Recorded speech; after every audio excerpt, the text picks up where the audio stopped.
பண்ண முடியல. அந்த அந்த விஷயம் நான் பண்ணிட்டு தான் இருக்கேன். அது நான் பண்ணலாம் ஆட்டோமேட்டிக்கா வந்து எந்த ஒரு ஆக்ஷன்லயுமே அதுல ஏதோ ஒரு விஷயம் எனக்கு வந்து அது இதாகுது.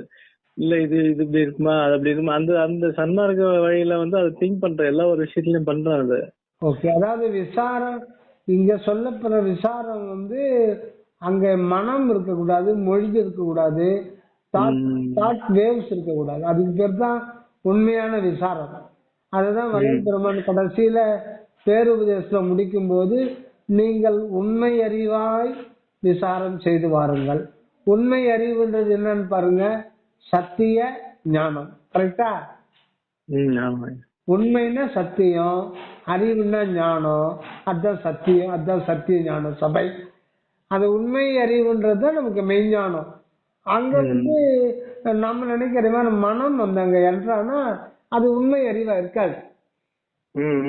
உண்மை அறிவாய் விசாரம் செய்து வாருங்கள்னா உண்மை அறிவுல வந்து மனம் கிடையாதுங்க. மன அறிவு வேற, மன அறிவு வேற, உண்மை அறிவு வேற. உண்மை அறிவுன்றது மெய்ஞானம். அப்ப அந்த இடத்துல விசாரம்ன்றது நம்ம நினைக்கிற மாதிரி நம்ம பேசிட்டு இருக்கோம் இல்லைங்களா, இதெல்லாம் ஒரு என்ட்ரன்ஸ்ல நடக்கிற ஒரு விஷயம். இது உபாயம். மனத்தளவுல சில நமக்கு ஐயப்பாடு, தெளிவு அதெல்லாம் தேவைப்படுது. அதனால இதுக்கு பேர் உபஞானம். உபாய ஞானம் இல்லாம உண்மை ஞானத்துக்கு வந்து என்ட்ராக முடியாது. அது மாணிக்கவாசகர் சொல்றாருங்களா, ஆகமமாகி நின்று அன்னிப்பான் தாழ் வாழ்க. அன்னித்தல்னா நெருங்குதல். இறைவன் முதல்ல எப்படி நெருங்குறாருன்னா ஆகம வடிவில, திருவருட்பா, திருமந்திரம், திருவாசகம், இந்த மாதிரி நூல் வடிவில் தான் நெருங்குறார். ஆனா இதனுடைய வழிகாட்டுதல் இல்லாம நம்ம உள்ள போறதுக்கு வாய்ப்பு கிடையாது. அப்ப என்ன அது, இறைவன் வந்து அகம் புறம் அப்படின்லாம் இல்லாம, உள்ள வெளியே இல்லாம, உபாய ஞானம், உண்மை ஞானம், அனுபவ ஞானம்லாம் நமக்கு தான் அது. ஆனா இறைவனுக்கு வந்து எல்லாமே ஒண்ணுதான். அதனால உபாய ஞானம் நானேன்னு சொல்லிட்டு இது வேண்டாம்னு ஒதுக்கிட்டோம்னா அது உண்மைக்கு வர முடியாது. மூணுமே இறைவன் தான். ஆனா இத நல்லா அப்சர்வ் பண்ணிட்டு அதுக்கப்புறம் அதை மறந்துடணும், அது போய் ஆத்மாவில தங்கிடும். அதுக்கப்புறம் நம்ம வந்து உள்ள போனோம். இது வந்து கேக்குதுங்களா? கேக்குது. அதாவது இதுல சிவஞான சித்தியார் நினைக்கிறேன், எனக்கு சரியா ஞாபகம் இல்ல. ரொம்ப அற்புதமான ஒரு அடியன் வந்து ஒரு 30-35 வருஷத்துக்கு முன்னாடி அதை படிச்சேன். ஆனா அப்பெல்லாம் புரியல. பட் இதுல இன்னமும் இருக்கே அப்படின்னு அந்த செயல் மட்டும் சொல்றேன் பாருங்க. அறியாமை அறிவகத்து, அது தியானத்தை பத்தி தான் சொல்றாரு. எப்படி விசாரணம் செய்யறதெல்லாம் இதுல டோட்டலா வந்துருது. நம்ம சன்மார்க்கத்துல என்ன பண்ணணும்ன்றது இதுல சொல்லிடுறாரு. அறியாமை அறிவகத்து அறிவினுள்ளே அறிவுதனை அருளினால் அறியாதே அறிந்து குறியாதே குறித்து அந்த கரணங்களோடும் கூடாதே வாடாதே குழைந்திருப்பையாயில் பிரியாத சிவம்தானே பிரிந்து தோன்றி பிரபஞ்ச பேதமெல்லாம் தானாய் தோன்றி நெறியாக இவையெல்லாம் அல்லவாகி நின்று என்றும் தோன்றிடுவன் நிராதாரனாயே. கடைசியில என்னன்னு முடிக்கிறாரு, நிராதாரன். நிராதாரத்துல தான் நமக்கு அனுபவமே ஏற்படும். அதுதான் 7-13 நம்ம போறோம் இல்லைங்களா, நம்முடைய கோலே 7-13 தான். புருவ மத்தியில அது வந்து ரொம்ப ரொம்ப தற்காலிகமானது. அது வந்து சீக்கிரம் முடிச்சுக்கணும். அதை முடிச்சுக்கத்தான் நிராதார நிலைக்கு போகணும்னு கிடையாது. இங்க ஒரு 5 நிமிஷம் இருந்துட்டு அந்த நிராதாரத்தை பத்தி இறைவா எனக்கு தெரிவிச்சு கொடு அப்படின்னு நம்ம மனமுருகி தோத்திரம் பண்ணணும். அந்த தோத்திரம்ன்றது ரொம்ப ரொம்ப ரொம்ப முக்கியமானது சன்மார்க்கத்துல. அந்த தோத்திரம் பண்றது அதுல இப்ப முதல்ல என்ன சொல்றாரு, அறியாமை அறிவகற்றின்றார். அது எப்படி வாசிக்கணும்னா அறியாமை அகற்றி அறிவு அகற்றின்னு படிக்கணும். புரியுதுங்களா? அறியாமை அறிவகற்றின்னா அது ரெண்டுத்துக்கும் சேர்த்து அகற்றி வருது பொதுவா. அதாவது என்ன சொல்ல வர்றாருன்னா, முதல்ல அறியாமை அகற்றணும், அப்புறம் அறிவு அகற்றணும். அறியாமை அகற்றணும், அது கரெக்டு தான். அறியாமை அகற்றணும், நம்ம மனதுல எதுவுமே தெரியல, நமக்கு என்ன ஏது யாரு, நம்ம எதுக்கு வந்தோம், இந்த பிரபஞ்சம் எதுக்கு தோற்றுவிக்கப்பட்டது, கடவுள், ஆன்மா, உயிர், மனம், உடல், உடல் உறுப்புகள், இந்த வாழ்க்கை, பிறப்பு இறப்பு, இன்பம் துன்பம், இதை பத்தி நமக்கு எந்த டீட்டெயிலும் தெரியல. இந்த டீட்டெயிலை எப்படி தெரிஞ்சுக்கிறோம் அப்படின்னா, இதுக்கு முன்பு எத்தனையோ கோடி எத்தனையோ லட்சக்கணக்கான வருடங்களா அந்த ஆத்மாக்கள் சேகரித்து வச்சிருக்காங்க இல்லைங்களா. அவங்களுடைய அனுபவத்தை என்ன பண்றாங்க, தயவோடு நமக்கு நூல் வடிவில கொடுத்துட்டு போயிருக்காங்க. ஹலோ, கேக்குதுங்க. நானு மைக் மியூட் பண்ணிடுறேன், ஏன்னா இங்க சவுண்ட் அதிகமா இருக்கு வெளியா. அது உங்களுக்கு டிஸ்டர்ப் பண்றதால நான் என் மைக் மியூட் பண்ணிருக்கேன், நீங்க பேசுங்க. அது அப்ப அவங்களுடைய இதை நாம எடுத்துக்கிறோம். இப்ப சயின்டிஸ்டுகள்லாம் அப்படிதான். அதாவது ஒருத்தர் ஒரே ட்ரிப் ஒண்ணு கண்டுபிடிச்சு முறையது இல்ல. இப்ப லேப்டாப் வந்திருக்கு, செல்லு வந்திருக்குன்னா, அதுக்கு முன்னாடி பட்டன் செல் வந்தது, அதுக்கு முன்னாடி போனாவே இருந்தது. அந்த போனும் முன்னெல்லாம் பாத்தீங்கன்னா கிராம போன் போட்டு திருகணும், பாத்துருக்கீங்க நீங்க. நான் எங்க ஊர்ல பாத்துருப்பேன், போஸ்ட் ஆபீஸ்ல இருக்கும். நான் சொல்றது 45 வருஷத்துக்கு முன்னாடி. அவரு போட்டு சுத்துவார், அரக்கோணம் போலீஸ் ஸ்டேஷனுக்கு இது பண்ணோம்னா சுத்திக்கிட்டே இருப்பார். அப்பதான் அது லிங்க் ஆகும். அந்த மாதிரிலாம் ஒரு கஷ்டம் இருந்தது. அப்புறம் அதுக்கு முன்னாடி இவரு மார்கோனி தானே வானொலியை கண்டுபிடிச்சது.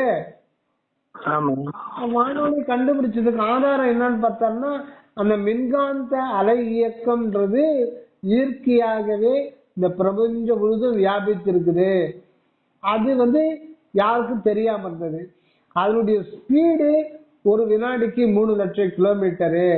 அது எலக்ட்ரோ மேக்னெட்டிக் வேவ் ஒளியும் கொண்டு போகும், ஒளியும் கொண்டு போகும்.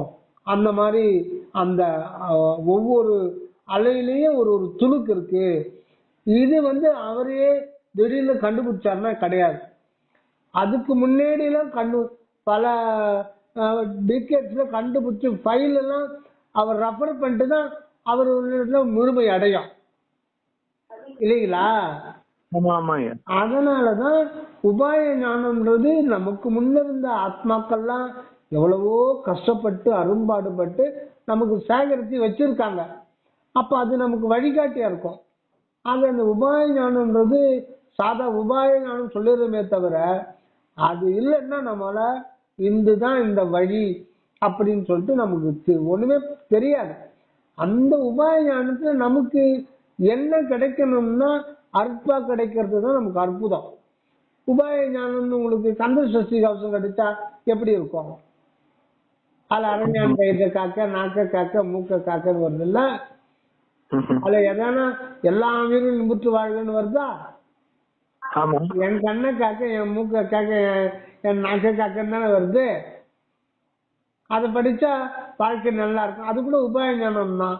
ஆனா நமக்கு அருட்பா கிடைக்கணும்னா அது இறைவனுடைய அருள் தான் நமக்கு இன்னைக்கு அருட்பாவா வந்திருக்கு. அருட்பூரணமா அந்த உபாய ஞானமா வந்திருக்கு. அதை படிக்கிறோம். அதுதான் அறியாமை அகற்றி. அதுதான் நமக்கு எல்லா விதமான மனதில் முதல்ல மன அளவுல நமக்கு சந்தேகம் இருக்கக்கூடாது. மனதுல மொத்தம் கிளியர் ஆயிடணும். அதுதான் அறியாமை அகற்றி. அடுத்தது அறிவு அகற்றி என்றார். ஏன்னா இது அறியாமை அகற்றின்றது நியாயமான ஒரு இதுதான். இப்ப அறிவு அகற்றுன்ற அது என்னன்னா, இப்ப இதுவரை நீங்க சேர்த்து வச்சீங்களா, இதுவரையில மனதுல போட்டு எல்லாத்தையும் நீங்க படிச்சு வச்சுப்பீங்களா. நம்முடைய முதல் கட்டமே தேடுதல் தான் ஆரம்பிக்கும். இந்த நூல் படிக்கலாம், அந்த நூல் படிக்கலாம். நீங்க கூட பாருங்க, இந்த யூடியூப் பாப்பீங்க, அந்த யூடியூப் பாப்பீங்க, ஐயா இந்த மாதிரி சொல்றாங்க, இதுக்கு என்ன அர்த்தம் கேட்பீங்க, தெரிஞ்சுங்களா? கேட்டிருந்தேன், இப்பதான் கொஞ்சம் கம்மி பண்ணிருக்கேன். அது ஒரு பீரியட், அது தடுக்கவே முடியாது. அது இறைவன் ஃப்ரீடமா விடுவார். ஏன்னா உங்களுடைய சுய அனுபவத்துல 10 பேர் என்ன சொல்றாங்க அப்படின்னு தெரிஞ்சுக்கினா தான் அது இவங்க சொல்றது கரெக்டா இருக்குதுன்னு நீங்களா இது பண்ணணும். இப்போ வந்து சரணானந்த சாமியை நான் சொல்றதுதான் கரெக்ட்னு சொல்றது இல்ல. இப்போ வள்ளலாரு நான் சொல்றதுதான் கரெக்ட்னு சொல்றதுன்னா அது நாம ஏத்துக்க மாட்டோம். நீங்க போய் ஒரு 20-30 புக்கு படிச்சு 100 புக்கு 200 படிச்சு அடடா இதுதான் கரெக்ட் நீங்க உங்களுடைய சுய அனுபவத்துல தெரிஞ்சுக்கிறீங்க, ரைட்டு. இது எல்லாம் உபாய ஞானம் உங்களுக்கு வந்து இறைவனுடைய திருவருளால இது முடிஞ்சிடுச்சு. இப்ப அறியாமை ஓரளவுக்கு நம்ம நீங்கிடுச்சு. அடுத்தது அறிவகற்றின்றார். அறிவகற்றி ஏன் அறிவகற்றின்னா இப்ப அடுத்த லைனுக்கு போங்க. அறியாமை அறிவகற்றி அறிவின் உள்ளே அறிவுதனை. இப்ப அடுத்த ஸ்டெப்புக்கு போனோம்னா உங்களுடைய மன அறிவுல நீங்க கேதர் பண்ணி வச்சிருக்கீங்க இல்லைங்களா, இது வந்து அடுத்த ஆளுக்குள்ள போறதுக்கு இது வந்து இது தேவையில்லை. ஏன் தேவையில்லைன்னா அங்க வந்து தாட் வேவ்ஸ் அங்க இருக்கக்கூடாது. தாட் வேவ்ஸ் எண்ணம்ன்றதே அங்க தோன்றக்கூடாது. எண்ணம் தோன்றுச்சுன்னா அங்க மொழி எண்ணம் அங்க இருந்தா அங்க வந்து உண்மையை உணர முடியாது. ஆக இப்ப கட்டதெல்லாம் என்ன ஆகுன்னா அது ஆட்டோமேட்டிக்கா ஆன்மோட போய் பதிவாகிடும். உங்களால மறக்க முடியாது. இப்ப நீங்க உங்களுக்கு சைக்கிள் ஓட்ட தெரியுங்களா? ஆமா ஆமா தெரியும். இப்ப நீங்க சைக்கிள் வச்சுருக்கீங்களா? இப்ப இல்ல, ஆனா ஓட்ட தெரியும். அது அதான் பதிவுல இருக்கு. அதான் கேக்குறேன். இப்ப அத மறந்து அந்த கலை மறந்துடுமா? இல்ல மறக்காது. அதேதான் நீங்க என்ன அப்சர்வ் பண்ணீங்களோ அது மனம்ன்றது ஜடம் தான். அது மனம் வழியா அது ஒரு மீடியா தான். அது ஆட்டோமேட்டிக்கா ஆன்மாவோட போய் தங்கிடும். நீங்க அதை திருப்பி ரீகால் பண்ண வேண்டிய அவசியமே இல்லை. அதனால நீங்க கற்றதை நீங்க இப்போதைக்கு மறந்துடணும். ஏன்னா ஆல்ரெடி கற்றுட்டீங்க. இப்போ வந்து உண்மை அறிவுக்கு வரணும்னா அந்த மனதை எண்ணங்களற்ற நிலையில நிற்கும் போதுதான் அது வந்து நிராதார நிலைக்கு போக முடியும். கடைசியில வருதுங்கள்ல நின்று என்றும் தோன்றிடுவன் நிராதாரனாயன் இருக்கு இல்லைங்களா, அப்பதான் அந்த நிராதார நிலையில தான் அந்த அறிவு சுடர் வருது. அந்த அறிவு வேற, இங்க அறியாமை அறிவுறது மனம் சம்பந்தப்பட்டது. ஆக முதல்ல மனதில் ஐயப்பாடெல்லாம் நீக்கணும். அந்த ஐயப்பாடெல்லாம் நீக்கிய அந்த அறிவு வந்து அப்படியே இருக்கட்டும், அதை ஒன்றும் பண்ண வேண்டாம், அது பாட்டுக்கு அது வேலை செய்ய ஆரம்பிக்கும். இப்ப ரெண்டுத்தையுமே விட்டுட்டு நீங்க வந்து எம்டி ஆகணும். தற்போதம் நீங்கி உள்ள போகணும். அப்ப உள்ள போனோம்னா மனம்ன்றது அது வந்து third party, second party, third party. Second party third party எல்லாம் உள்ள போறதுக்கு அனுமதியே கிடையாது. புரியுதுங்களா? கேக்குதுங்க. நீங்க மட்டும்தான் போனோம். இப்ப நீங்க மட்டும்தான் போனா உங்களுக்கு வந்து கருவி இந்த கரணம்ன்றது உங்களுக்கு கொடுக்கப்பட்ட ஒரு பரிசு. அதுதான் வள்ளல் சொல்றாரு. பயிர்குரு கரண பரிசுகள் பற்பல உயிர்த்திறர் ஒன்று. இந்த கரண பரிசுகள்ன்றது மனம் வாக்கு காயம். மனம்ன்றது இந்த அது எண்ணங்களற்ற இருக்கிற ஒரு நிலையில, மனம் வாக்குன்றது எண்ணங்கள் வரும்போது அது பேச்சா வருது.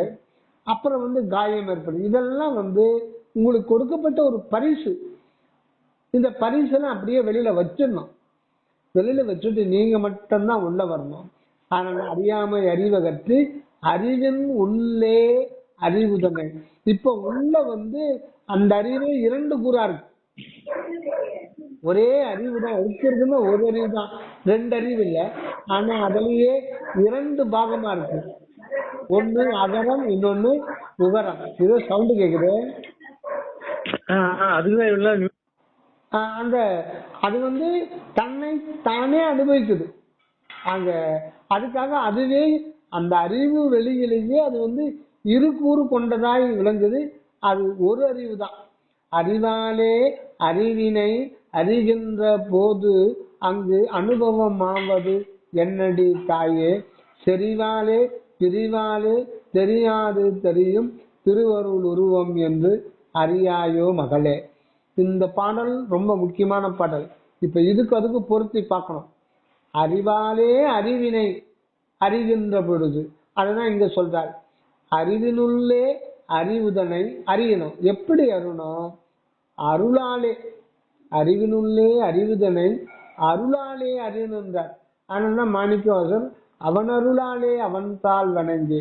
அதனால அவனுடைய அருள் மயமா ஆகணும்னா முதல்ல நாம நம்முடைய நிலையை காலி பண்ணும். நம்முடைய நிலைன்னு உண்மையில ஒண்ணுமே கிடையாது, எல்லாமே இறைவன் தான். நம்முடைய அறிவா இருக்கிறது கூட இறைவன் தான். என் அறிவே என்னுயிரே எனக்கு நீ உறவேன்னு பாடுறார் இல்லையா அருள் விளக்க மாலையில. என் அறிவே என்னுயிரே எனக்கு நீ உறவு. என் அறிவா இருக்கிறதும் நீதான், என் உயிரா இருக்கிறதும் நீதான். என் அறிவே என்னுயிரே எனக்கு நீ உறவு. இந்த இடத்துல உறவுன்றது பாத்தீங்கன்னா இந்த உடம்பு தான் நமக்கு உறவு. என் அறிவே என் உயிரே எனக்கு நீ உறவு. இது அது அப்படியே வருது. அருள் விளக்கு சுடர் ஜோதி, அருள் விளக்கே அருள் சுடரே அருள் ஜோதி சிவமே. அதையேத்தான் என் அறிவே என் உயிரே எனக்கு இனிய உறவாகவும் ஆண்டவர் இருக்கார். இப்போ இந்த அறிவினுள்ளே அறிவுதனை, அதுதான் ரொம்ப முக்கியம். அறிவுக்குள்ளத்தான் அந்த அறிவு இருக்கு. அதுதான் அருணகிரிநாத பெருமான் சொல்வார், அறிவால் அறிந்து உன் இருதால் இறைஞ்சும் அடியால் இடைஞ்சல் களைவோனே. அறிவால் தான் அறியணும் இறைவன். அறிவுன்னா அது எப்பேற்பட்ட அறிவு? அது கடவுள் அறிவு. அருள் அறிவு ஒன்றே அறிவு, மற்றெல்லாம் மருள் அறிவு. இங்க சொல்லப்படுகிற அறிவு என்னன்னா அது கடவுளுடைய அறிவு. கடவுளுடைய அறிவுன்றது என்ன? அவருடைய தன்மை ஆகிய அருள் தான் அவருக்கு அறிவா இருக்கு. அவருடைய தன்மை அன்பு என்கின்ற இருப்பாகிய கடவுளுக்கு ஒரு தன்மை இருக்கு. எல்லாத்துக்குமே தன்மை உண்டு. ஒவ்வொரு பொருளாகட்டும் ஆற்றலாகட்டும் எல்லாத்துக்குமே ஒரு தன்மை இல்லாத ஒரு, இப்போ சர்க்கரை இருக்குன்னா அதனுடைய தன்மை இனிப்பு. இப்போ ரோஜா பூ இருக்குன்னா அதனுடைய தன்மை மனம் வீசுதல். இப்படி ஒவ்வொரு பொருளுக்கும் ஒவ்வொரு உயிருக்கும் ஒரு தன்மை இருக்கும். அந்த மாதிரி இறைவனுக்கும் ஒரு தன்மை இருக்கு. அந்த அன்பு என்கின்ற கடவுளுடைய தன்மை என்னன்னு பாத்தீங்கன்னா அருள் தான் அவருக்கு தன்மையா இருக்கு. அதுதான் அவருக்கு அறிவாகவும் இருக்குது. ஆக இப்ப நமக்குள்ள அந்த அருள் விளக்கு அப்படின்னாலே அது அருள் அறிவு, அருள் ஜோதி, அருள் ஒளி, உள்ளொளி, இது எல்லாமே கடவுள் அறிவு என்கின்ற அவருடைய அருள் தன்மை தான் நமக்குள்ள நாமா இருக்குது. அதுதான் நம்முடைய அந்த பாயிண்ட்ல இருந்து தான் நம்ம விரிவடைந்து இந்த அறிவு, உணர்வு, மனம், உயிர், உடல், வாழ்க்கை, சூழ்நிலை, இன்ப துன்ப அனுபவங்கள் எல்லாம் அங்கிருந்து விரிந்துதான் நாம இந்த உலகத்துல வாழ்ந்துகிட்டு இருக்கோம். ஆக இது எல்லாத்துக்கும் நம்முடைய மூலநிலை எங்கிருந்து நம்ம ஸ்டார்ட் ஆகிறோம்னு பார்த்தோம்னா அந்த நிராதார நிலை. அது ஒரு ஆகாசம், அருள் வெளிதான், அருட்பெருவெளி. அது ஒரு பாயிண்ட், மிக மிக மிக மிக நுண்ணிய பாயிண்ட். அதை பத்தி இது பண்ணவே முடியாது. அந்த பாயிண்ட் தான் இவ்வளவு பெரிய பூத உடல் கொண்டு நம்ம விளங்குறோம். அந்த பாயிண்ட்டுக்கு போனோம்னா இந்த மனம் முதலானது நாம கற்றது தானே. நம்ம புக்ல படிச்சு பார்த்தோம்னா கற்றது தானே. ஆமா. ஆனா நீங்க கற்காத போது கூட அந்த உண்மைன்றது இருந்தது இல்லையா? நீங்க உண்மையை தெரிஞ்சுக்கிறீங்க மனதால இல்லீங்களா? ஆமா ஆமா. ஆனா அதுக்கு முன்னாடி அந்த உண்மை இல்லாம இருந்ததா? இல்ல, அது இருந்தது, உண்மையாவே இருந்தது. நீங்க புதுசா இப்பதான் தெரிஞ்சுக்கிறீங்க. ஆமா, நாம புதுசா இப்ப தெரிஞ்சுக்கிறோம். ஆனா அவரு பழைசாச்சு. அந்த பழைசு உங்களுக்குள்ளேயே இருக்கே.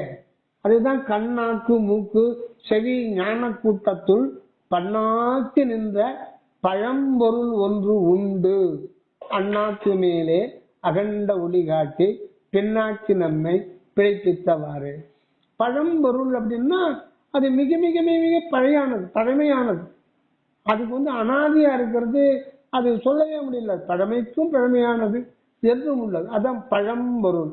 பழம்பொருள் இன்னொரு அர்த்தம் அது ஞான நிறைவா இருக்குதுன்னு கொடுக்குது. அது ரொம்ப ரொம்ப அனாதி பழமை. அனாதி பழமையானது. அதனாலதான் என்ன பண்ணாரு, திருமுருகாற்றுப்படை கேள்விப்பட்டிருக்கீங்களா? கேட்டிருக்கேன்.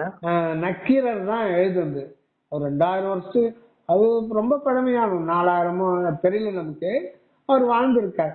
அவர் முருகப்பெருமான் மேல திருமுருகாற்றுப்படை பாடிட்டு கடைசியில முடிக்கும் போது பழமுதிர் சோலை மலை கிழவோனேன்னு பாடிட்டார். அந்த பழமையான பொருள் இல்லையா? ஆமா. அதனால இந்த பழமுதிர் சோலையில அந்த பாடலை எடுத்து, இந்த பழமுதிர் சோலை எல்லாமே அகத்தில் இருக்கிற தத்துவத்தை தான் பேராக்கி இருக்காங்க. அது பழமையானது, அது மிக மிக இதா இருக்கிறதுனால கிழவன்ட்டாரு. கிழவன்னா முருகப்பெருமான், அது அது நம்ம தாத்தா பாட்டி கொள்ளு தாத்தாலாம் சொல்றோம் இல்லைங்களா? அது அது கோடி கோடி கோடியா போயிட்டே இருக்கும். இறைவனை பத்தி சொல்லணும்னா அதுக்கு அனாதியா இருக்கிறவரு. அவர் என்ன சொல்றது, ரொம்ப பழமையானவரு, ரொம்ப கிழவன். அதனால பழமுதிர், அது வேற வார்த்தை அவருக்கு கிடைக்கல, அதுதான் கிடைச்சது. பழமுதிர் சோலை மலை கிழவோனேன்ட்டார். அன்னைக்கு ராத்திரி முருகப்பெருமான் வந்துட்டாரா. சரிங்க. முருகர் கனவுல வந்துட்டாரு. கனவுல என்ன நக்கீராணி என்னை பார்த்து கிழவன்ட்ட, நான் இளைஞன் அல்லவா அப்படின்னாரு. ஆமா பெருமானே, நீங்க இளைஞர் தான், யாரும் இல்லைன்னு, என்னைக்குமே இளைஞர் தான். ஆனா நீங்க பழைய இளைஞர், அனாதிகாலமா இருக்கீங்க இல்லையா, அனாதிகாலமா இருக்கீங்க, அதனால கிழவோனேன்ட்டான்.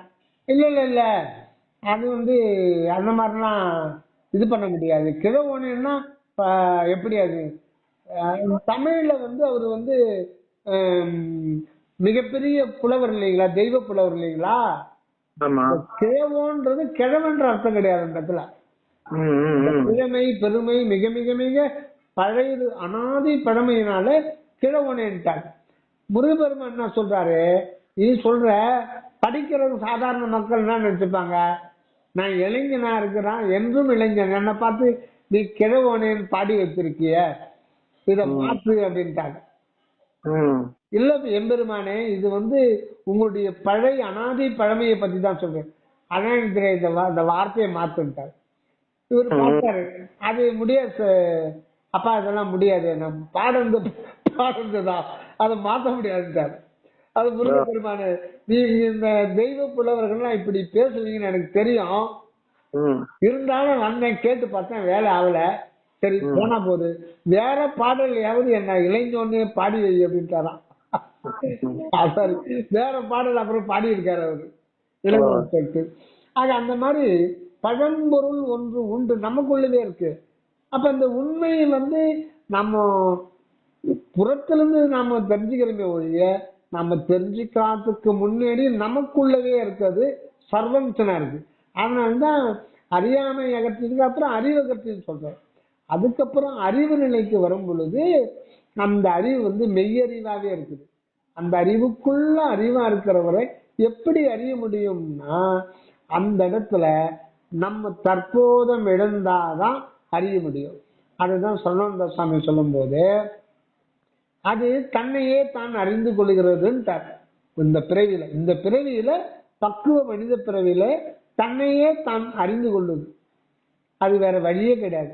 அப்ப நீங்க என்ன பண்ணணும், நாம என்ன பண்ணோம்னா, நானுன்றது உண்மையில ஒண்ணும் ஏன் இல்லை, எல்லாமே இறைவன்றத அனுபவபூர்வமா உருகி அந்த தான் என்பதே அற்று நான் என்பது அற்று அவருடைய அடியில விழுந்து முழு சரணாகதி புகுந்து உருக்கத்தோடும் உரிமையோடும் வேண்டி நின்னால் ஒழிய அவர் தன்னை வெளிப்படுத்த மாட்டார். அதுக்குதான் எத்தனை லட்சக்கணக்கான வருடங்கள் எத்தனை பேர் சித்தர்கள் முயன்றும் அதை அறிய முடியல. அதனால மணிக்கவாசல் சொல்ற, அவன் அருளாலே அவன் தாழ்வனை. தற்போதத்தோட போனா அங்க ஒண்ணுமே பண்ண முடியாது, வேலை ஆகாது. அவரா தன்னை காட்டினாதான். அவர் யாருக்கு தன்னை காட்டுவாரு, இன்னொருத்தருக்கு காட்ட முடியாது. ஏன்னா அவருடைய சாம்ராஜ்யத்துல இன்னொருத்தருன்னு ஒண்ணு கிடையவே கிடையாது. அப்ப தனக்கு தானே அனுபவிக்கத்தான் அவர் இங்க வந்திருக்காரு.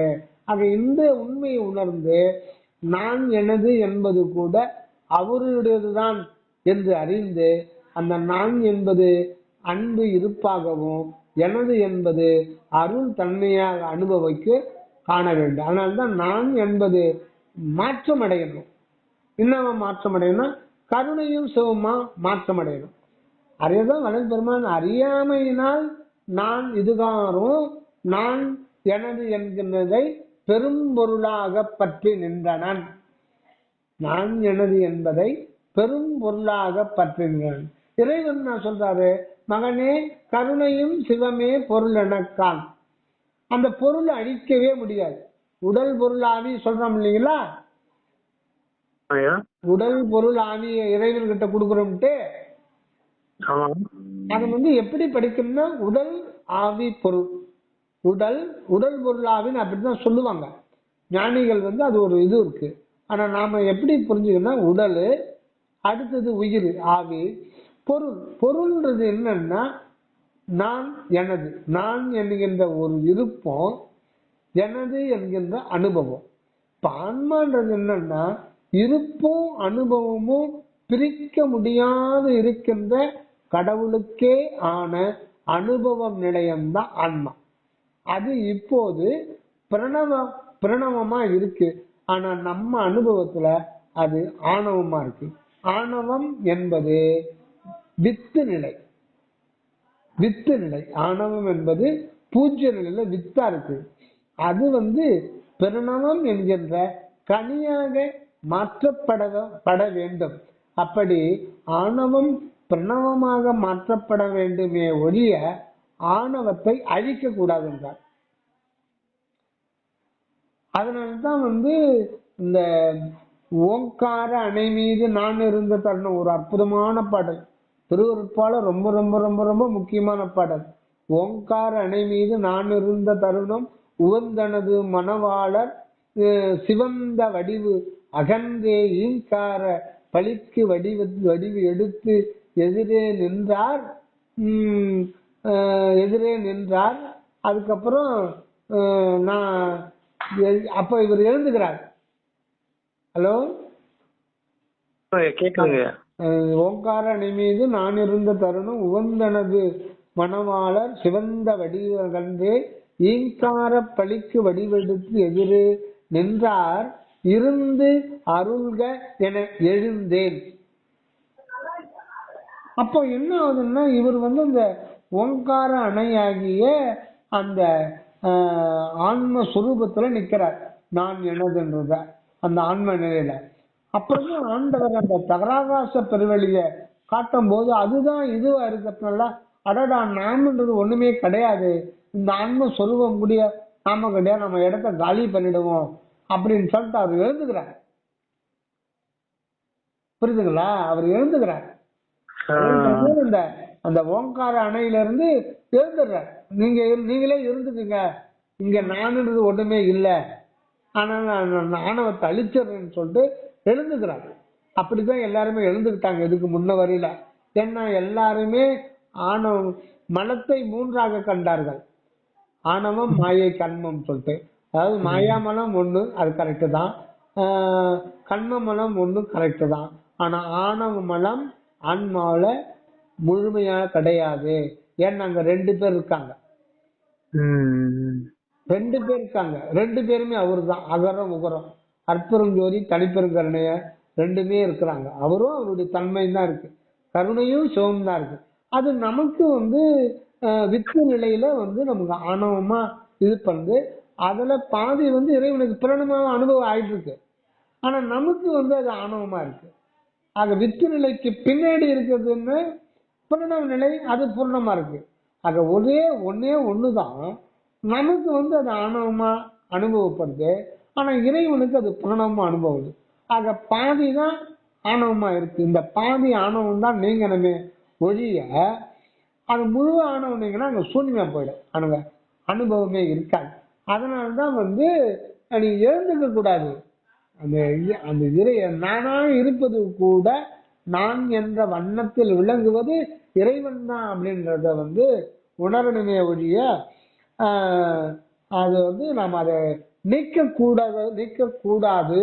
நிக்கிறதுக்காக உன்னை ஆண்டவர் ஆணவத்தை படைக்க மாட்டாரு, படைக்கவும் முடியாது. ஏன்னா இறைவனுக்கு அந்நியமா ஒரு ஆணவம் என்கின்ற கிறிஸ்துவத்துல சொல்ற மாதிரி சாத்தான் என்று ஒன்று உள்ளே வர முடியாது.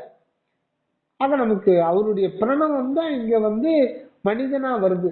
அகர உகரம் அகரம் என்ற உடல் உயிர் உள்ளொளி, அதாவது உருவம் அருவுருவம் அருவம் ஆகிய முத்திரல் வடிவோடு ஆண்டவர் இந்த நித்தியானந்த மனிதனிலே என்றென்றும் சச்சிதானந்த அனுபவத்தை அனுபவ ரீதியாக வாழ்வதெல்லாம் வந்திருக்கார். இதுதான் அவருடைய லட்சியம். அதனால அது நானுன்னு சொல்றதுக்கு ஒண்ணு கிடையவே கிடையாது. ஆனால் நீ ஏன் எழுந்துக்கிற? அப்ப நீ நானுன்னு நினைச்சிருக்கப்போ அப்ப தப்பு. அப்ப நீ அந்த நானுன்றது நீ நினைச்சது தப்பு. நீ நினைக்கிறதுனால அது எழுந்துக்கிற. அப்ப நீ எழுந்துக்கிறனால அதை அழிக்க முடியாது இல்லையா? அப்ப நான் என்பது நான் அல்லன்னு உணர்ந்துட்டு இருந்துக்க. இருந்தருள்க அப்படின்னு எழுந்தேன். அப்ப இறைவன் சொல்றார், எழுந்திருப்பதன் ஏன் எழுந்துக்கிற? அங்கார மொழி. அங்கார மொழி என்றால் ஒழிந்திருந்தேன். அப்போது அவர் நானோ நான் அவரோ அறிந்திலன் முன்குறிப்பை ஓங்காரத்து இரண்டு உருவம் ஒன்றானோம். அதான் எகரமும் தகரமும் ஒன்றாகி தய அப்படின்னு மாறிடுது. அந்த ஓங்கார அணைன்றது யா, அதுதான் ஆவு, அதுதான் ஓங்கார அணை. அதுதான் ஆன்மஸ்வரூபம். அருஜோதி ஆன்மஸ்வரூபம் இருக்கும் பொழுதுதான் அவருக்கு அந்த அகண்ட வெளியில் இருக்கிற தகராகாச வடிவத்தோடு நிக்கிறார். நின்ன உடனே தான் தெரியுது அவரேதான். ஹலோ, அவரேதான் இந்த ஓங்காரமாவும் இருக்கிறார்ன பிறகுதான் இவர் எழுதுகிறார். அதுதான் எழுந்திருப்பது என் நீ ஆங்கார மொழி. அது நீ ஏன் நானும் நினைக்கிற? ஈருடம்பு என்ன உன்னுடையது நினைக்காத. பெருவடிவும் என்னுடையதான். அகண்ட வெளியில் இருக்கிற தகராகாச பெருவடியும் எந்துதான். அனுபவத்துக்காக நானே எகர ஆன்ம சிற்றணு வடிவும் கொண்டிருக்கேன். இதுல நானும் எழுந்துக்கிறேன், போறேன் வர்றேன் ஒண்ணு வேணாம். அது இருக்கிறது எடுத்துக்கிட்டே போகுது. நீயே அது அப்படியே கடவுள் மயமா உணர்ந்துக்க. அதுதான் சுத்த சன்மாட்டில் கடவுள் நிலை எறிந்து அம்மைய மாதிலே ஒழிய கடவுளை சென்று அடைதல் கிடையாது. கடவுளோடு ஐக்கியமாதல் கிடையாது. முக்தி அடைதல் கிடையாது. முக்தி நிலையில தான் இருக்கிறோம் அப்படின்றது தெளிவு செய்து கொள்ளுதல், அதுதான் இங்க உண்டு. ஆக மற்ற மார்க்கம் இதுக்கு இதெல்லாம் இறைவனே நேரடியா தனது மார்க்கமாக வெளிப்படுத்துறார்.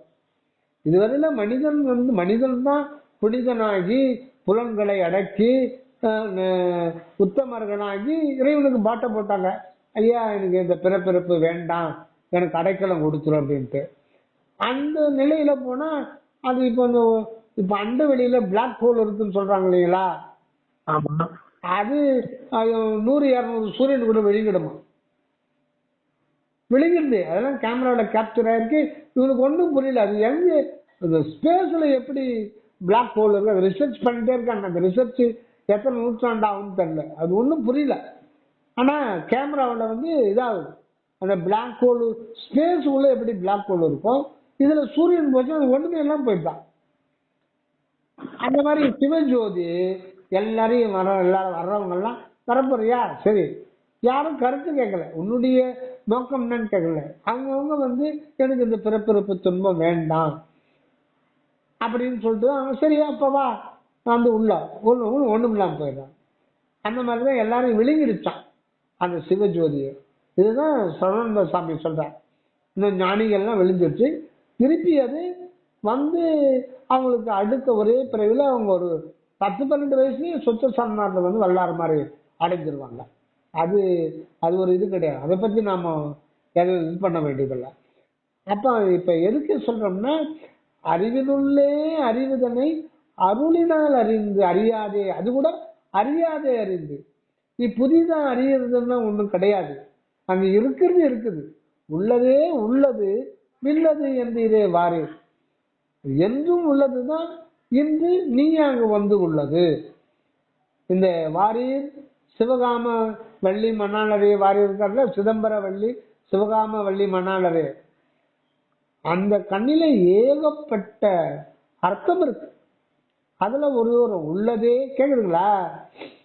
கேக்குதுங்க. உள்ளதே உள்ளது வில்லது, இதுதான் 3 வார்த்தை வந்து அற்புதம் வரலாறு சொல்றாரு. உள்ளதே உள்ளது இல்லது. உள்ளது என்ன? என்றும் உள்ளது, எங்கும் உள்ளது, அகண்டமாய் உள்ளது, அனாதியை உள்ளது. அதுவேதான் இன்று நீயாக உள்ளது. அப்ப நீயும் தனியல்ல, அதுதான் இங்க வாழ்வு நிலைக்கு வருது. உள்ளதே உள்ளது வில்லதுன்னா அதை வெற்றி கொள்வாயாக. அந்த உண்மையை அனுபவபூர்வமாக கண்டு இந்த வெற்றின்னா அதுதான் லாபம், அதுதான் ஆன்ம லாபம். இந்த பிறப்பினுடைய லாபம் என்னன்னா அதுதான் ஆன்ம லாபம். இப்போ நீங்க இப்ப எங்க ஊர்ல நான் சின்ன வயசுல பார்த்திருக்கேன், இந்த லுங்கி கம்பெனி வச்சுருப்பாங்க. நாங்கெல்லாம் தறிக்கார் கைத்தறி வச்சுட்டு அவங்ககிட்ட கூலிக்கு அதுக்கேற்ற இது கொடுத்துருவாங்க, நூல் எல்லாமே அவங்க கொடுத்துருவாங்க. செஞ்சு கொடுத்தா ஒரு பாவுக்கு எப்படியும் வந்து 4 ஒரு 200 300 லுங்கி வரும். செஞ்சு கொடுத்தா அதுக்கான ஒரு காசு கொடுத்துருவாங்க. அடுத்த பாவு கொடுப்பாங்க. இது வருஷம் ஃபுல்லா நடைபெறும். புது வருஷம் பிறக்கும் பொழுது புது நோட்டு புக் போடுவாங்க. புது நோட் புக் போட்ட உடனே ஒவ்வொரு தறிக்காரும் ஒரு கம்பெனிக்காரர் எப்படியும் ஒரு 100 பேர் வச்சிருப்பாங்க. புது நோட் புக் அவங்களே போட்டு கொடுத்துருவாங்க, சின்ன கணக்கு நோட் புக். அதுல வந்து என்ன போடுவாங்க, பிள்ளையார் சுழி போடுவாங்க. மேல பிள்ளையார் சுழி போட்டு கீழே வந்து லாபம் அப்படின்னு போட்டு அப்புறம் மஞ்சள் தடவி குங்குமம் வச்சு ஒரு 10 ரூபா நோட்டு வச்சு வரவு அவங்களே போட்டுருவாங்க. வரவு போட்டு அவங்களுக்கு கொடுத்துருவாங்க. ஒவ்வொரு தறிக்காரும் கொடுத்துருவாங்க. எல்லாரும் காலையில போய் கியூ நின்று வாங்கிட்டு வந்துருவாங்க. புது நோட்புக் போட்டு வந்தியா, புது நோட்புக் போட்டு வந்தேன். மங்களகரமா ஒரு வாழ்க்கைக்கு அந்த வியாபாரத்துக்கு லாபம் தானே முக்கியம். ஆமா ஆமா ஆமா. லாபம் இல்லாம வியாபாரம் பண்ண முடியுமா? நஷ்டத்துக்கு. அதனால முன்னாடியே போட்டுக்கிறாங்க, லாபம் மங்களகரமா போட்டுக்கிறாங்க. வள்ளலார் பாருங்க அந்த வார்த்தைய வந்து என்ன ஒரு உலக நடையிலேயே அப்படியே கொண்டு போறாரு. மனித உலகத்தில் உயர்ந்த அறிவுடைய இந்த மனித பிறப்பை பெற்றுக் கொண்டவர்கள் இந்த பிறப்பினால் அடையத்தக்க ஆன்ம லாபத்தை, இதுல எனக்கு தெரிஞ்சு இது வரைக்கும் இந்த லாபம்ன்ற வார்த்தையை பார்த்ததே கிடையாது. இது முதல் 40 வருஷத்துக்கு படிக்கும் போது இன்னும் லாபம் தான் எழுதி வச்சிருக்காரு. நம்ம இந்த கம்பெனில லாபம் போடுவாங்க. மனித பிறப்பு காலம் உள்ள போது ஆன்ம லாபத்தை பெற்றுக்கொள்ள வேண்டும். ஆன்ம லாபம் லாபம் நமக்கு அது வந்து உலக புத்தகம், உலகத்துல வாழ்க்கை. நம்ம உண்மை வாழ்க்கையில ஆன்ம லாபம், ஆன்ம லாபம் பெற்றுக்கொள்ளவில்லை என்றால் நம்ம வந்து தினமாதான் வாழ்ந்துட்டு இருக்கோம். இறைவனை நினைக்காத நாள்னா இறந்த நாளே, பிறவாத நாளே. இது ஒரு பட்டணத்தார யாரும் சொல்றாங்க. இறைவனை நினைக்க சிந்தனை செய்யாத நாள்னா பிறவாத நாள்னா என்ன, சத்த நாள். அது இன்னொரு இடத்துல நீங்க இனி சத்த பிணத்தை பார்த்து இனி சாக போகும் பிணங்கள் அழுது கொண்டிருக்குன்னு சொல்லிட்டு போயிட்டு ஒரு இடத்துல ஒரு சாவு நடந்த வீட்டுல. அந்த மாதிரி நம்ம எல்லாம் பார்த்து நடைப்பிணங்கள், பிணம் நடக்காது, நம்மளும் நடக்கிற பிணமா வாழ்ந்து வச்சுருவோம். ஏன்னா அவன் உயிரோடு இருக்கும் போதே சத்து பொருளை அறிந்து கொள்ளாத காரணத்தினாலே நாம் செத்தவர்களாகி வாழ்ந்து கொண்டிருக்கோம். அதனால்தான் வள்ளல் பெருமான் செத்தவரெல்லாம் உலகில் திரிந்து மகிழ்ந்திருப்பார், செத்தவரெல்லாம் சிரித்தாங்கு எழுதுறல் அத்தகை காட்டி அற்புறஞ்சோதி, இறந்தவர் எழுக என்று எண்ணியாங்க எழுப்பிட அரண்மனை எனக்கு யாரோ சொல்றாரு. செத்து போனது இல்ல, நம்மளதான் சொல்றாரு. வெளிப்படையா சொன்னா அது வந்து பிரச்சனை சொல்லிட்டு நம்மளாம் இருந்தவர் செத்தவர் நம்மளதான் சொல்றாரு. இந்த உண்மையெல்லாம் சதானந்த சாமி புக்கு தான் நமக்கு தெரிஞ்சுக்க முடியும். இன்னும் கூட நிறைய பேர் வந்து சத்தவர் எழுப்புறாரு, இறை வள்ளலாறு அந்த ஆற்றல பெறுகிறாங்க இன்னைக்கு சொல்லிட்டு இருக்காங்க. இன்னைக்கு நிறைய பேர் அப்படித்தான் சொல்லிட்டு இருக்காங்க. நானே அப்படிதான் நினைச்சிட்டு இருந்தேன். என்னங்கய்யா? நான் கூட அப்படிதான் நினைச்சிட்டு இருந்தேன். எனக்கு கூட அப்படிதான். சாமி புக்கு எடுக்கிறதுக்கு முன்னாடி வள்ளலார் வந்து சத்த, ஏன்னா சத்தரவங்களை வந்து மணிவாசக பெருமான் எழுதியிருக்காரு, திருஞான சம்பந்தர் வந்து பூம்பாவை எழுதியிருக்காங்க, ஞானிகள்லாம் சத்தவர்கள் எழுப்பியிருக்காங்க. அந்த மாதிரிதான் வள்ளலாருக்கும் அந்த ஆற்றல் கிட்ட நினைச்சிட்டு இருந்தோம். இப்பவும் அப்படித்தான் சொல்லிட்டு இருக்காங்க, வள்ளலார் சத்தம் எழுப்ப போறாருன்ட்டு. அதை விட ரொம்ப என்னன்னா, வள்ளலார் அந்த காலத்துல சொந்த பேச கேட்காம, வரலாறு சொல்லியும் கேட்காம புதைங்க, எரிக்காதீங்க, எரித்தால் அது ஒரு கொலைன்னு சொன்னா கூட கேட்கல. அப்புறம்தான் என்ன பண்ணாரு, ஆண்டவர்கிட்ட கேட்கும்போது நான் சொல்ற பிரகாரம் எழுதி போர்டு மாட்டி சவுத்துல ஒட்டுன்ட்டார். என்ன இப்படி சொல்றீங்கன்னா, நீ பெசாம ஒட்டு அப்புறம் பாத்துக்கலான்ட்டார். நான் சொல்ற பேச்சை கேட்டு இப்போ நீ உங்க வீட்டுல தேவயானி நேரிட்டவங்கள எரிக்காம புதைச்சிங்களன்னா ஆண்டவருக்கு இன்னும் சமீபத்துல வரப்போறாரு, எல்லாரையும் எழுதி கொடுத்துருவார். இன்னொன்னு போனஸ் அறிக்கை ஒன்று கொடுக்குறாரு. அது என்னன்னா, இப்போ நான் 3-4 மாசத்துல சொல்லிட்டு இருந்தேன். அப்போ நீங்க கேட்காம பொறிச்சிட்டீங்க. சரி, அவங்க இப்ப நான் சொல்ற பேச்சை கேட்டு அவங்க கொடுத்து இனிமேல யாராவது செத்துட்டாக்கா, நான் சொன்ன பேச்சு கேட்காத அப்போ நீங்க பச்சு அவங்க ஒரு கேட்டு கொடுத்துருவாட்டார். நீங்க அந்த அறிவுகளை பாருங்க. அப்புறம் 4 வருஷம் கழிச்சு வரலாறு மேட்டுக்கு போய் உட்காந்துட்டாங்க. ஒரு நாள் ஜனம் ஜேன்னு கூடிடுச்சு. சாமி சீடர்களை பார்த்து, என்ன ஒரே கூட்டமாகுது, என்ன சாமி தெரியாதா இருக்கு? சாமி தெரியாத கூட இருக்குமா? ஆண்டவர் வர போறாரு, எல்லாரையும் சத்தம் எல்லாம் எழுப்பி கொடுத்துருக்காங்க, ஒரு ரூமர் பரவிச்சு சாமி. எல்லாரும் அதுக்காக காலையிலிருந்து ஒரே கூட்டமாக எல்லாரையும் கூப்பிடுகிட்டார். கூப்பிட்டு இந்த பாருங்க, அது நடக்க போற ஏதோ விசேஷம் நடக்க போகுது, ஒரு சம்பவம் நடக்க போகுது, அற்புதம் நடக்க போகுதுன்னு எல்லாரும் கூடிக்கிறேன்னு கேள்விப்பட்டேன். சரி, அது நடக்க போதோ அல்லது இப்ப நடக்க போதோ எப்ப நடக்க போதோ இதெல்லாம் வச்சுக்கிட்டு இங்க இருக்காதீங்க, போய் அவங்க காரியத்தை போய் பாருங்க போங்க அப்படி அனுப்பிச்சுட்டாரு. இன்னைக்கு நடக்கல, இனிமேலுக்கு நடக்கணும் கூட சில பேர் புக்கு எழுதி இருக்கிறாங்க. என்ன பண்றது?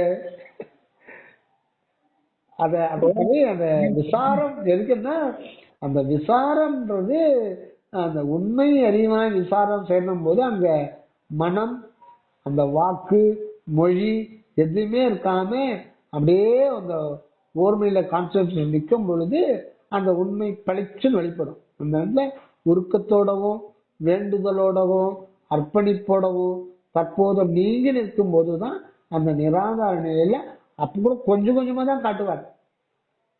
உடனே எல்லாம் தப்புன்னு இது பண்ண மாட்டார், கொஞ்சம் கொஞ்சமா காட்டுவார். ஆனா அந்த காட்டினால இந்த பிரிவுல முடிச்சுக்கணும் அப்படின்றதுதான் வரலாறு சொல்றார்.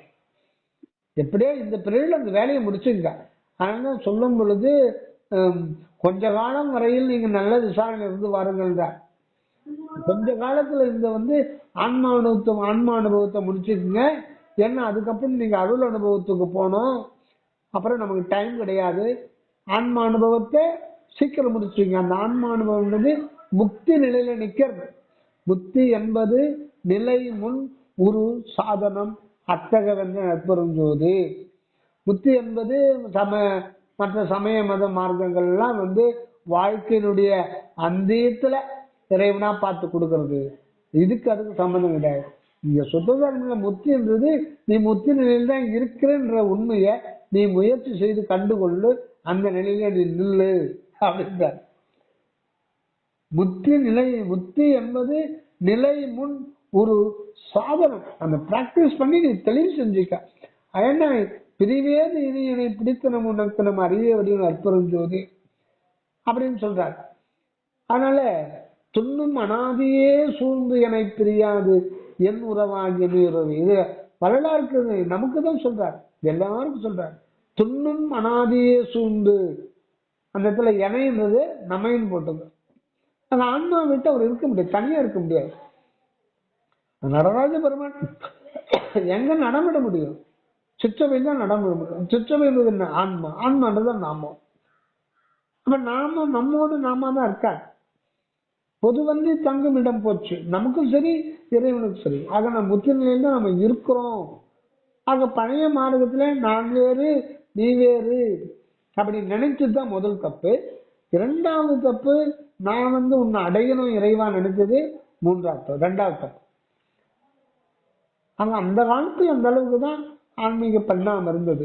அதனாலதான் வள்ளல் பெருமான் வந்து சுத்த சன்மார்க்கம் தனியா ஆரம்பிச்சு சுத்த சித்தாந்தம்னாரு. சித்தாந்தத்தை மறுத்து இருந்ததுதான் சுத்த சித்தாந்தம்.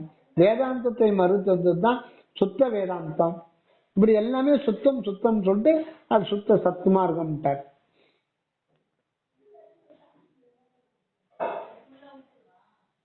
ஐயா இப்போ பதைக்கிற வழக்கம் இருக்கவங்க கூட ஒரு சில தவிர்க்க முடியாத காரணத்தால இப்ப வந்து அவங்க வந்து போஸ்ட்மார்ட்டம் பண்ணிடுறாங்க இல்லைங்களா? அதாவது ஏதோ ஆக்சிடென்டலா ஏதோ இது விபத்து நடந்தோ இல்ல வந்து யாரோ கொலையா செஞ்சுட்டாங்கன்னா இப்ப வந்து போஸ்ட்மார்ட்டம் கம்பல்சரி பண்றாங்க. ஆமா. இப்ப அந்த மாதிரி உடம்ப வந்து அவங்க வந்து புதைக்கிறது இல்ல, அவங்க கம்பல்சரி எரிச்சிடுறாங்க. அவங்கள வந்து நம்ம எப்படி கன்வின்ஸ் பண்றது? இல்ல இது இது அது இது புதைக்கணும், இது எரிக்க கூடாது அப்படின்றது அவங்களுக்கு எப்படி நம்ம கன்வின்ஸ் பண்றது? இல்ல அந்த மாதிரி விஷயத்துல வந்து நம்ம குடும்பத்துல அந்த மாதிரி எல்லாம் நேராது. இன்னொருத்தரை வந்து நாம இது பண்ண முடியாது. முதல்ல அவங்க ஏன்னு கேட்டேன். இப்ப அது நம்ம குடும்பத்துலன்றது நான் ஒரு விஷயமா தான் கேட்டேன். போன வாரத்துல வந்து எங்க அக்காவோட மாமியார் வந்து ஆக்சிடென்ட்ல அவங்க மாட்டுக்கு தீவனம் வைக்கும் போது பின்னாடி புடவை பத்து தெரியாம அவங்க எரிஞ்சிட்டு இறந்துட்டாங்க. போன வாரம் திருத்தணியில. இப்போ வந்து அவங்களுக்கு நான் சொன்னேன், இல்ல இப்ப வந்து இந்த மாதிரி இப்ப எரிக்காதீங்க புதைச்சிடுங்கன்ட்டு. இப்போ அது வந்து புதைக்கணும் இல்ல எரிக்கணும் அப்படின்னு சொல்லிட்டு அவங்க எரிச்சிட்டாங்க. அவங்களுக்கு இப்போ சன்மார்க்கம் புரியாத சொன்னீங்கன்னா அது எடுபடாது. அவங்க புலால் தவிர்த்தவங்க அவங்க இல்ல அது அவங்க வீட்டுல புதைக்கிற பழக்கம் தான் இருக்குது. ஆக்சுவலி அவங்க இதெல்லாம் புதைக்கிறதுதான் அந்த எரிஞ்சிட்டு பாதி எரிஞ்சிட்டு தான் அது புதைச்சிடணும் அப்படின்ட்டு அவங்க புதைக்கிறாங்க. சன்மார்க்கத்தை பத்தி தெரிஞ்சவங்களுக்கு தான் அதை வந்து அவங்க ஃபாலோ பண்ணணும். சன்மார்க்கம்னா என்னன்னு அந்த உண்மை தெரியாம அவங்க கிட்ட சொன்னா அவங்க ஏத்துக்க மாட்டாங்க.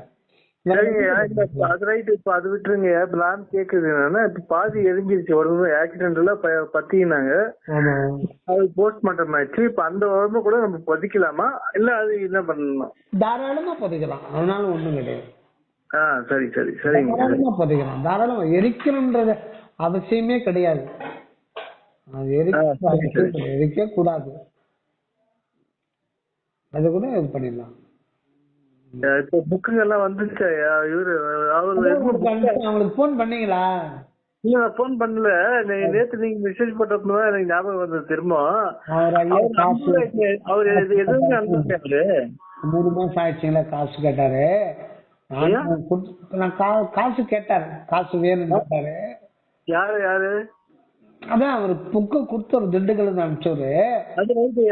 அது இல்ல. இப்போ நான் அன்னைக்கு ஐயா போன் பண்ணிட்டு